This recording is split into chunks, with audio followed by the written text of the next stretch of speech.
Let's discuss one of the most basic, underappreciated, and ineffective, in my opinion, treatments in dentistry, the occlusal sealant.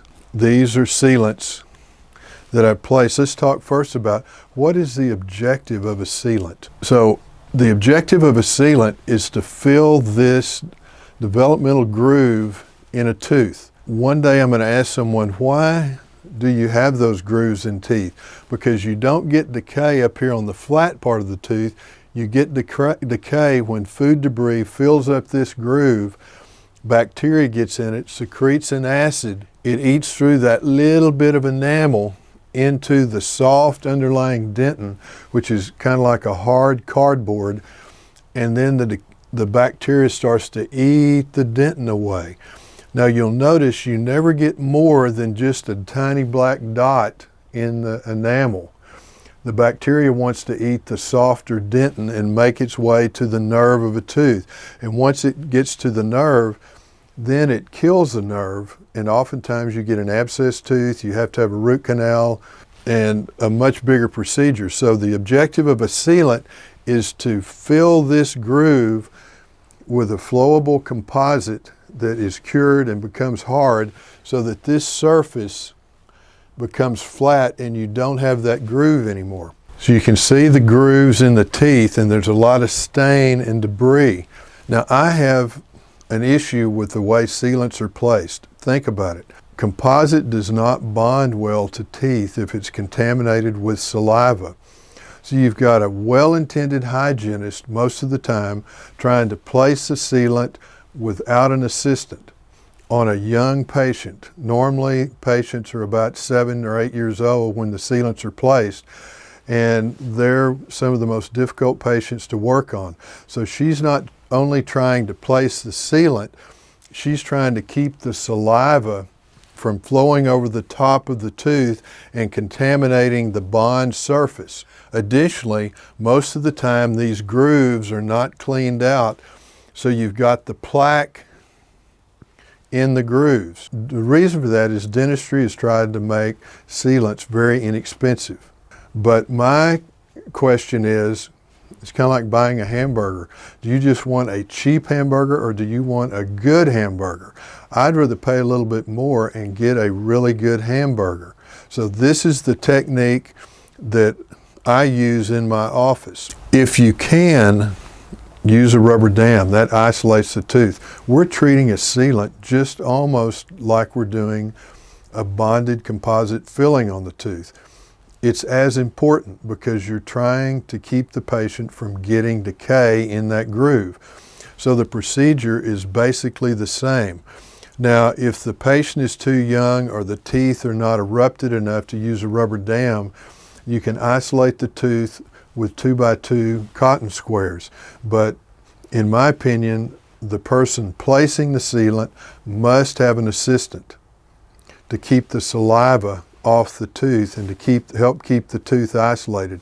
If you've got a hygienist trying to do this by herself, it's going to be very difficult to isolate that tooth, keep the tongue out of the way, and not have waves of saliva contaminating the bonding surface.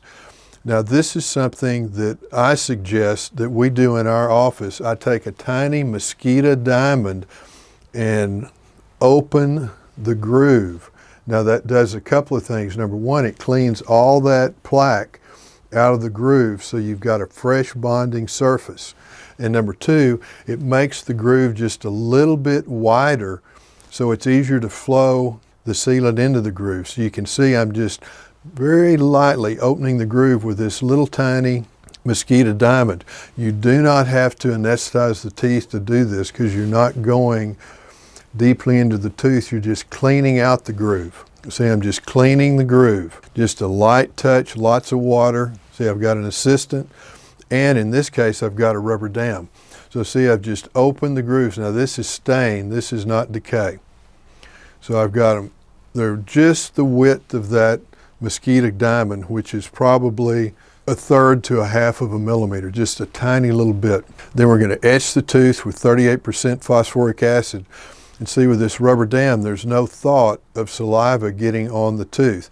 You can also accomplish this with 2x2 gauze next to the tongue, and your assistant holding those to keep the tongue out of the way, and she's also aspirating to keep the saliva off the teeth. So the principle of this technique is open the groove to clean all the debris out of the groove. It's like sticking two surfaces together. If the surfaces are dirty, they're not going to stick well. You want everything clean and fresh.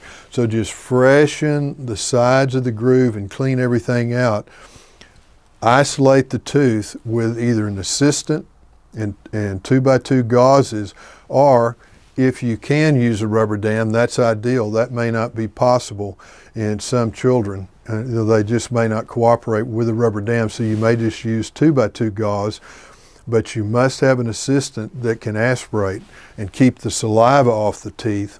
So we etch for 30 to 45 seconds, then rinse that off real well and dry it. Then once you've dried it, you place your primer adhesive in the groove and put a large amount in there. Just flow it in. And once you've done that, it's very important that you blow off the excess primer adhesive. And put this 2x2 on top of it and blow it into that 2x2 so it doesn't get all over the teeth and all over the gums. Blow it into the 2x2, blow through the interproximal contact so you don't have that unfilled resin sticking in the interproximal contacts. Then floss the contacts to be sure that that adhesive and primer is not in the contacts between the teeth. Then it's very important you cure the primer adhesive just like with any other composite before you place the filled resin, i.e. the composite, the flowable composite. Now you're going to cure it for about 5 or 10 seconds per tooth. Then this is flowable composite. And I'm placing the tip in the groove and just applying a little pressure, but keep the tip of the syringe in the material so you don't incorporate air bubbles.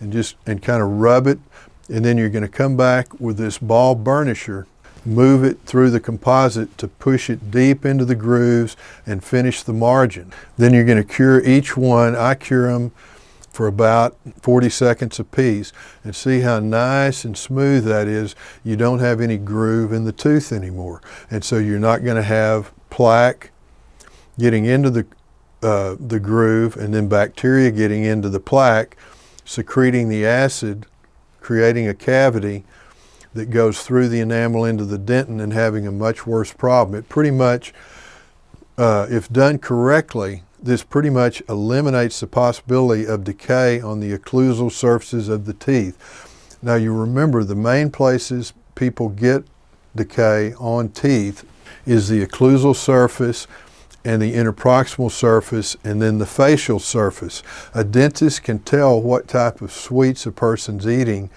most of the time by where the decay is.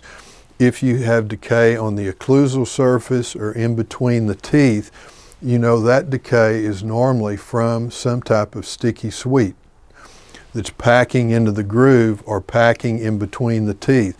If it's in between the teeth, we know the person probably does not floss their teeth. That's why flossing is so much more important than brushing. Even with young children, you should pop floss through these contacts to eliminate any food that's collected in between the teeth, and that's really the best way to get it out. If you have decay on the side of a tooth, on the facial side of a tooth, that's normally from soft drinks, Coca-Cola, Mountain Dew, or sucking on mints. So now I'm going to check the occlusion. This is a very good articulating paper because it marks wet, and this is the before and after. So you can see I've eliminated the chance of decay on the occlusal surface of the teeth, and this is an excellent sealant.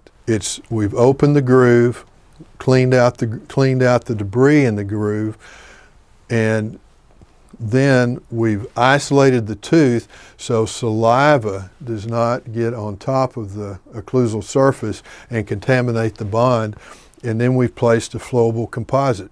These are going to be a little more expensive than a typical sealant because with a typical sealant you just etch it and squirt the sealant in the groove without cleaning it out, and normally an assistant's doing it by herself, so this takes longer, it's more time intensive. But if it's my child, it's that same allusion to the hamburger. I don't want just a cheap hamburger, I want a good hamburger.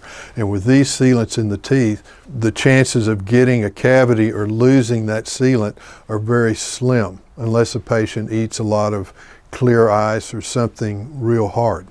So that's the dental minute. These techniques work, and they work every time.